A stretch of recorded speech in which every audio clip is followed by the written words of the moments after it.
5 seconds. Mr. Chairman, Your Excellencies, gentlemen, on this happy occasion, I should like first of all to thank the governments of the Soviet Union, the United States, and the United Kingdom for having invited me to be present here at this historic ceremony. I regard this gracious gesture more than anything else as an expression by the three governments of their deep faith and confidence in the United Nations and all that it stands for. In the situation that confronts humanity today with the accelerating arms race and with no significant abatement in mutual suspicion and mistrust, any agreement between the major powers is a significant event. What makes this present occasion a truly historic one is the fact that today, for the first time, we are witnessing an important and, I have no doubt, a significant breakthrough in a protracted and seemingly frustrating negotiations that have been conducted in the field of disarmament over the years.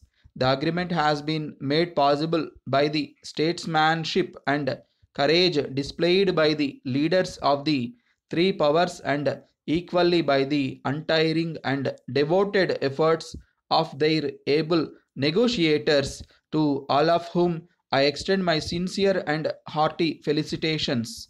It is my earnest hope that, in the same spirit of accommodation and understanding that characterized the recent negotiations, every effort will be made now to reach agreement on the discontinuance of all test explosions of nuclear weapons for all times. This is clearly emphasized by the preamble to the present treaty itself and is devoutly hoped and prayed for by people all over the world.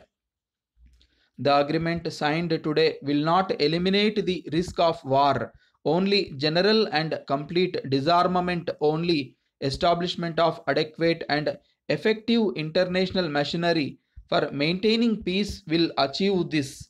This thought has no doubt prompted the signatories of this treaty to proclaim in its preamble that their principal aim is the speediest possible achievement of an agreement on general and complete disarmament under strict international control in accordance with the objectives of the United Nations.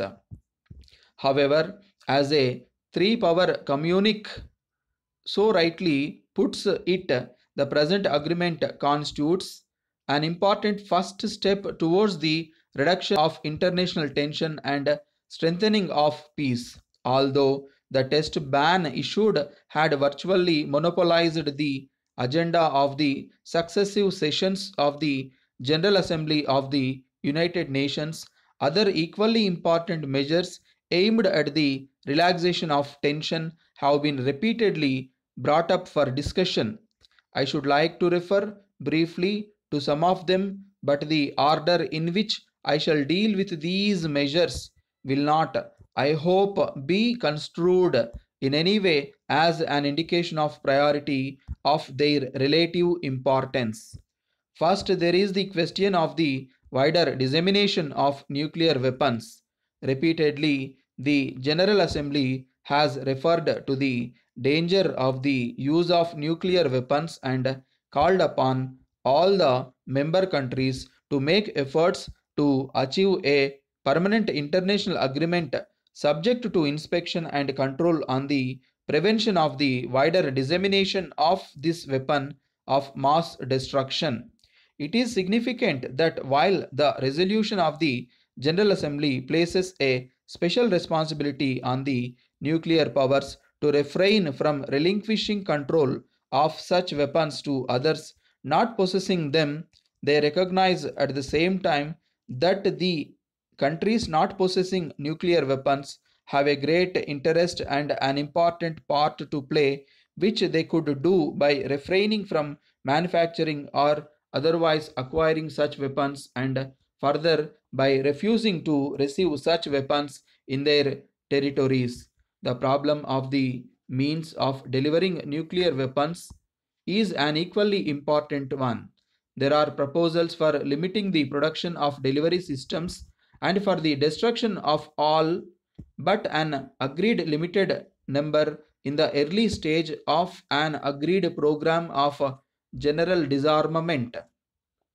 It is my earnest hope that this important issue will receive further consideration by all the parties concerned with a view to reaching a satisfactory solution. The problem of surprise attack has also figured in the past in debates of the United Nations.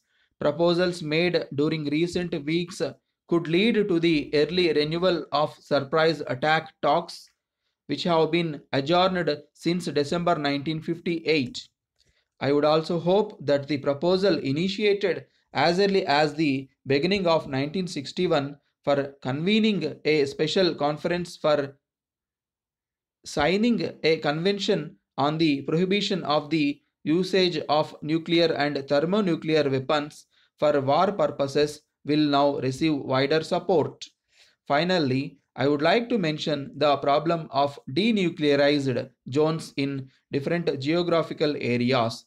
Obviously, the initiative must come from the countries in the regions, as has been the case in respect of Africa and Latin America. But it is equally clear that the proposals must have the support and the backing of the nuclear powers themselves. I should like to express my earnest hope that such support will be forthcoming. Your Excellencies, I have touched upon only some of the more important measures that are directed at a further relaxation of existing tensions. 2. Messrs. Crompton Engineering Company Madras. Dear sirs, there are 4 points that you must bear in mind during the next fortnight. We hear from a reliable source that Messrs. Blackie Limited are making enquiries in your district and that they may decide to buy property for business purposes. The statement is that they will reach a definite decision at the end of this week. Please do your best to keep in touch with these developments and let us have at once any information that will prove of service. As desired by you, we have been in direct communication with Messrs. Mahindra and Mahindra, but unfortunately, we have not brought matters to a successful conclusion. They think that if you call upon them, they will be able to make a suggestion, details of which they say can be far more satisfactorily communicated to you than expressed in a letter to us. We have promised them that they will hear from you early next week. Please get in touch with them soon and endeavor to reach a settlement. We have had a letter not very long ago from Mr. Arthur of Calcutta. He is an exceptionally well qualified young man of 23 years of age and we think that he may be useful to you. We enclose his application and a copy of our reply. You will notice that you will have to write to him not later than the 12th November. Our suggestion is that you ask him to see you. This will give you an opportunity to estimate his suitability for the vacant post. Messrs. Webster Brothers have sent us the enclosed complaint on Monday last. We have made investigations and think that they are entirely unjustified in the attitude they have adopted. You will notice that their second letter is not only strongly worded but insolent, and it is improbable that we shall be able to deal satisfactorily with them in view of their attitude. Therefore, we shall be glad if you will carry out the further investigations suggested by us and then try to fix up an interview with Mr. Webster, representative of this firm. Yours faithfully.